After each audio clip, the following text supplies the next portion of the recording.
So as of right now, we are currently going through a boot camp, and I guess there's a lot of you guys that are wondering what a professional Counter-Strike team is doing during a boot camp. So I thought I was going to explain a little about that. The first thing we do usually when we come to this boot camp is that we have a talk about the recent times. How has things been going? Has there been some issues in the game, or has there been like a personal issue between some of the players? I think it's very important to address these type of issues in terms of making sure that the progress of the boot camp is going well. So the first time we meet up, it's basically about talking how has the past been and what is the focus for this upcoming boot camp. And boot camps in general is a really good thing for us. It's a good thing for a lot of teams because you want to try and improve as much as possible in the shortest amount of time. So when you sit together, it's so much easier to go. If I have an issue with device, for example, I could go to him and say, Nikolai, I think it's really annoying that you do this, this, and this. It's a little bit easier to say that stuff when you can also see the facial expression of the person. Apart from that, there's also this strategic element in it where we want to go and put a lot of effort on making new tactics and adjusting new tactics. It might be a tactic we've been going through a lot, where we feel like we need to change certain scenarios because people know what we're doing.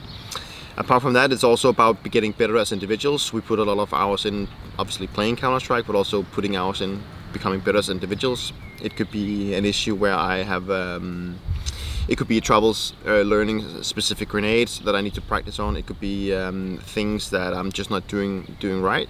And that's also where Sonic comes into the picture. It's really good to have him as the person that backs you up and can tell you and help you keep an idea of what you need to improve.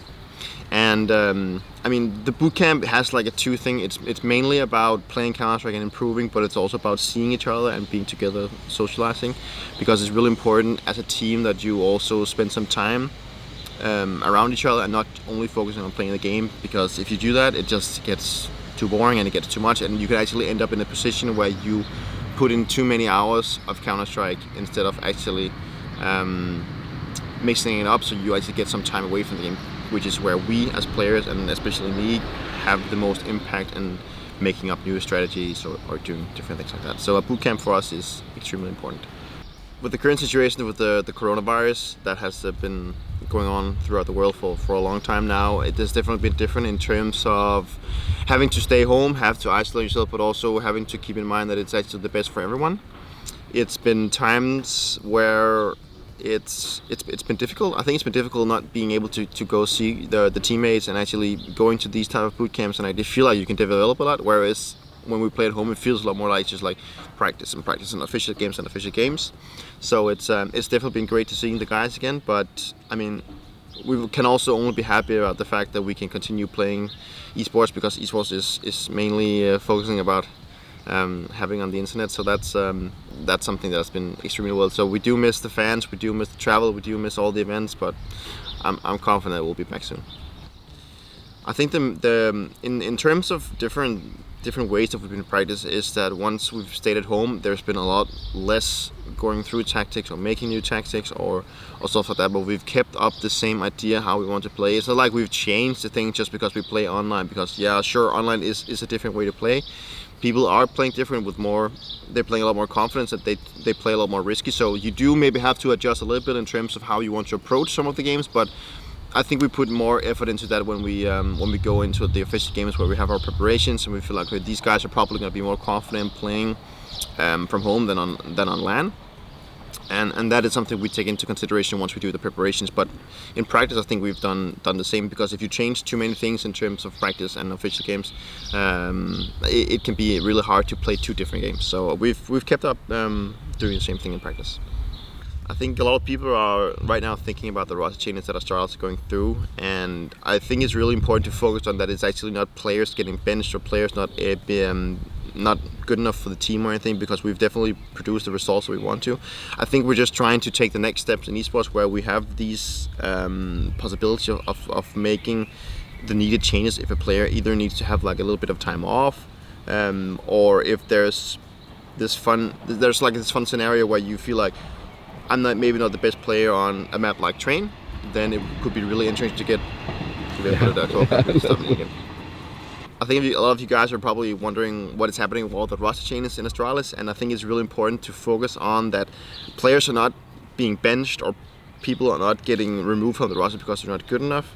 I think what you need to focus on is that we're trying to take the next steps in esports. We're trying to have this constellation of players where we can always say, okay, if there's a guy on the team that needs a little bit of a break, or if there's this fun thing where maybe I'm not the best player on train, then Yuki is probably a better AWP than me. He can go into a map like train and actually benefit a lot more because he's really good with the AWP.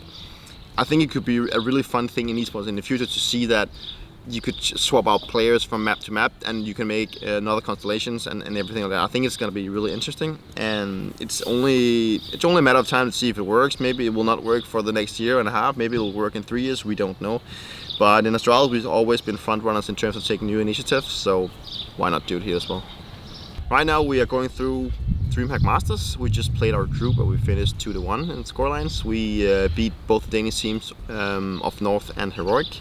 And unfortunately we played a really bad game against G2 and they managed to win pretty easily. I think it was a game which kind of felt a bit like we were fatigued. I think we've been playing for so many tournaments throughout in a row now. We've just been finishing off the road to Rio, which we won, and I think it was just really needed for us to get a break. And I mean, G2 played it extremely well and they deserved that win, but overall I'm just really happy that we made the top 2 in the group so we can move on to the playoffs, which we are now awaiting to start sometimes in a couple of weeks. So looking forward in time, there's a lot of things to do in Astralis. There's a lot of loose ends that has to be tightened up, and we also have to figure out the situation. Like, we need to bring in Yuki into the team and make sure that he gets comfortable in a lot of his roles and in the new positions he plays. But at the same time, I had a lot of different situations where I was playing alongside Glaive, and now all of a sudden I have a new teammate there, and sometimes that can also be real difficult because Yuki has a different way of reacting to certain set tactics and certain scenarios, whatever is going to happen in the server. So for me, it's also it's a bigger change than just changing one player, because obviously it's hard for Yuki to go into the systems of Astralis and how everything works.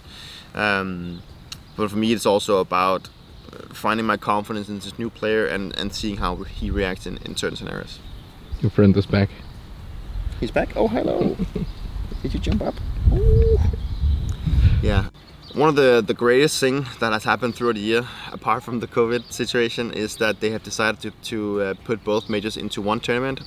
And for me, it creates a new challenge. I think it's really exciting in terms of the prize pool. It's really exciting that you only have one tournament a year, and I think it would be very exciting to have that going forward in time as well.